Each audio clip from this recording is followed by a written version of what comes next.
ಅಂತ ಮನಸ್ಸಲ್ಲಿ ಇಟ್ಟುಕೊಂಡು ಬಂದಿರ್ತಕ್ಕಂಥ ಎಲ್ಲ ನಿಮಗೆ ಅಭಿನಂದನೆಗಳು. ಹಾಗೆಯೇ ಈ ಸಂಘದ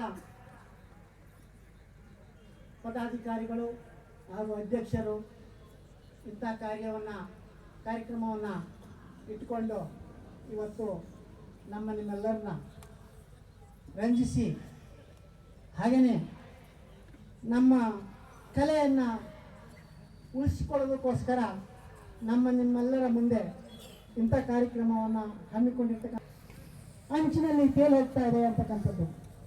ಯಾಕೆಂದರೆ ನಮ್ಮ ಕಲೆ ಬಹಳ ದೊಡ್ಡ ಕಲೆ ಇದು.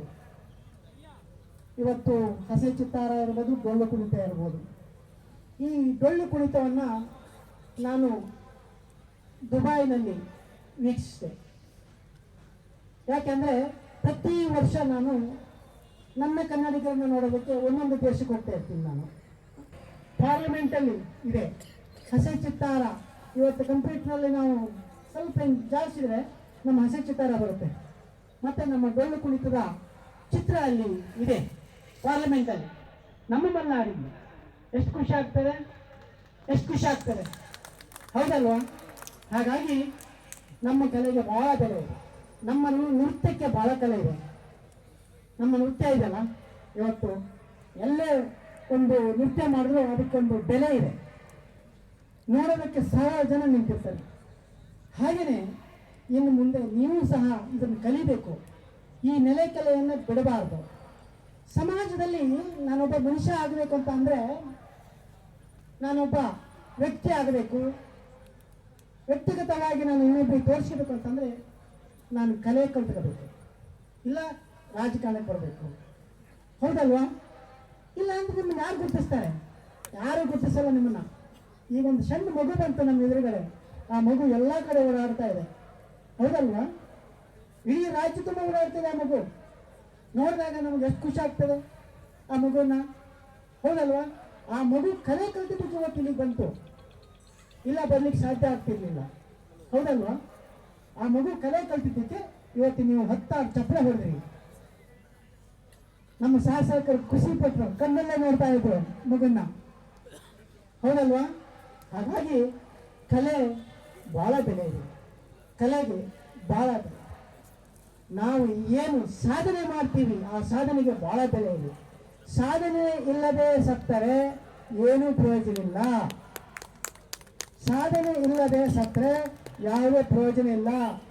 ಒಬ್ಬ ಮನುಷ್ಯನಿಗೆ ನಾವು ಸಹಕಾರ ಮಾಡದೆ ಹೋದ್ರೆ ಏನೂ ಪ್ರಯೋಜನ ಇಲ್ಲ. ಧರ್ಮ ಅಂದ್ರೇನು? ಧರ್ಮ ಅಂದ್ರೆ ಮಾರ್ಕೆಟಲ್ಲಿ ಸಿಗೋ ವಸ್ತು ಅಲ್ಲ ಅದು.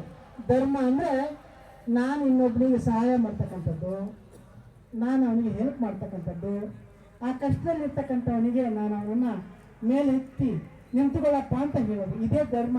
ಸುಳ್ಳು ಹೇಳದೇ ಇರೋದೇ ಧರ್ಮ, ಹೌದಲ್ವಾ? ನಮಗೆ ಸುಮಾರು ವರ್ಷಕ್ಕೆ 7 ರಿಂದ 8 ಲಕ್ಷ ಬರ್ತದೆ ಇದು ಈ ಕಲೆಗಳಿಗೆ.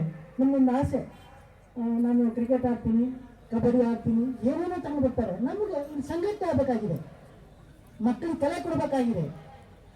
ನಮಗೇನಾಗಬೇಕಾಗಿದೆ? ಎಲ್ಲ ಕಾಣಿಕೆಯಲ್ಲಿ ಬಂದಿರ್ತಕ್ಕಂಥ ದುಡ್ಡು ನಮ್ದಲ್ವಲ್ಲ, ನಾನೊಂದು ಯೂಸ್ ಮಾಡಲ್ಲ, ಕಾಣಿಕೆ ಎಲ್ಲ ಇಸ್ಕೊಳ್ಳಲ್ಲ. ನಾನು ಈ ಕಾಣಿಕೆ ಬಂದಿದ್ದೆ ನಾನು ಯೂಸ್ ಮಾಡಲ್ಲ.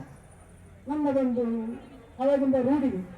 ಮೊನ್ನೆ ಭಾಷೆಯಲ್ಲಿ ಕವರಿಗೆ ಹಾಕಿ ದುಡ್ಡು ಕೊಟ್ಟು ಯಾರಿಗೆ ಕೊಡ್ತಪ್ಪ ಅಂತ ಕೇಳಿದ್ರೆ ಹೇಳ್ತೀನಿ, ಅಲ್ಲ ನಾನಿದೆ ಮುಟ್ಟಲ್ಲ, ಈ ದೇವಸ್ಥಾನಕ್ಕೆ ತೊಗೊಂಡೋಗಿ ಏನಾದ್ರು ಒಂದು ಮಾಡಿಸು, ಆ ದೇವಸ್ಥಾನಕ್ಕೆ ಮಾಡಿಸು.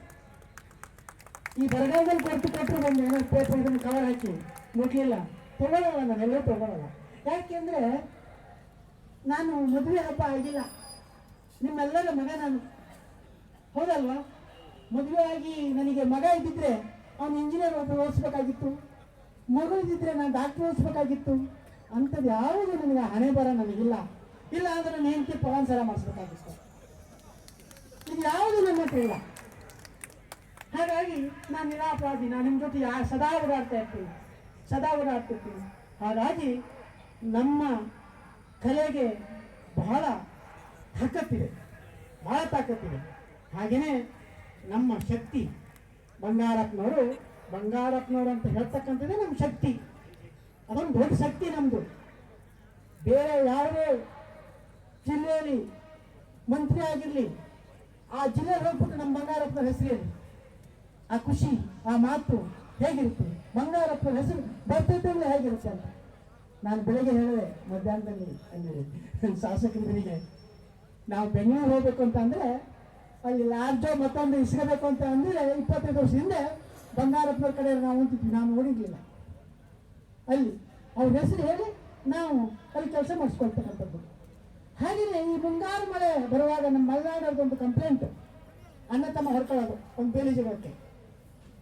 ಮುಂಗಾರು ಮಳೆ ಬಂತು ಅಂದರೆ ಸ್ಟೇಷನ್ ಒಂದು 20 ಕಂಪ್ಲೇಂಟ್, ಒಂದು 100 ಕಂಪ್ಲೇಂಟ್ ನಾನೇ ಗೊತ್ತಿತ್ತು, ನನಗೆ ಗೊತ್ತಿದ್ದ ಹಾಗೆ. ಅಲ್ಲಿ ಹೋಗ್ತಿಲ್ಲ, ನಾವು ಬಂಗಾರಪ್ಪನವ್ರ ಕಡೆ ಇಷ್ಟು ಹೇಳ್ಬಿಟ್ರೆ ಮುಗಿದೋಯ್ತು, ಕ್ಲೋಜು, ಹೋಗಂತ ಹೆದರ್ಸ್ಬಿಟ್ಟು ಅವರೇ ಕಳಿಸ್ತಾ ಇದ್ವಿ. ಹಾಗಾಗಿ ಬಂಗಾರಪ್ಪನವ್ರು ಎಷ್ಟು ಶಕ್ತಿ, ನಮ್ಮ ಕಣ್ಮಣಿ, ಹೌದಲ್ವಾ? ಇವತ್ತು ನಮ್ಮ ಯುವಕರು ಈ ಸ್ಟೇಜ್ನಲ್ಲಿ ಬಂಗಾರಪ್ಪನ ಹೆಸರನ್ನ ಎಲ್ಲರೂ ಬಾಯಲ್ಲಿ ನುಡಿಸಿದ್ದಾರೆ. ನಿಮಗೆ ಮತ್ತೊಮ್ಮೆ ಅಭಿನಂದನೆಗಳು.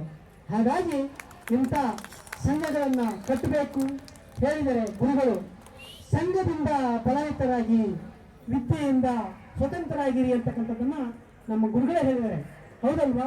ಇದನ್ನು ಯಾಕೆಂದರೆ ಟೈಮ್ ಆಗಿದೆ, ಜಾಸ್ತಿ ಮಾತಾಡೋದು ಬೇಡ. ಹಾಗಾಗಿ ನೀವು ಡೊಳ್ಳು ಹೊಡೆಯೋದನ್ನು ನೋಡಬೇಕಾಗಿದೆ. ಇದ್ಯಾರಪ್ಪ ಇವ್ರು ಬೇರೆ ಕಥೆಯನ್ನು ಹೇಳ್ಕೊಂಡು ಕುತ್ಕೊಂಡ್ರು ಅಂತ ಹೇಳುವ ಅಂತ ಅವಶ್ಯಕತೆ ಇಲ್ಲ.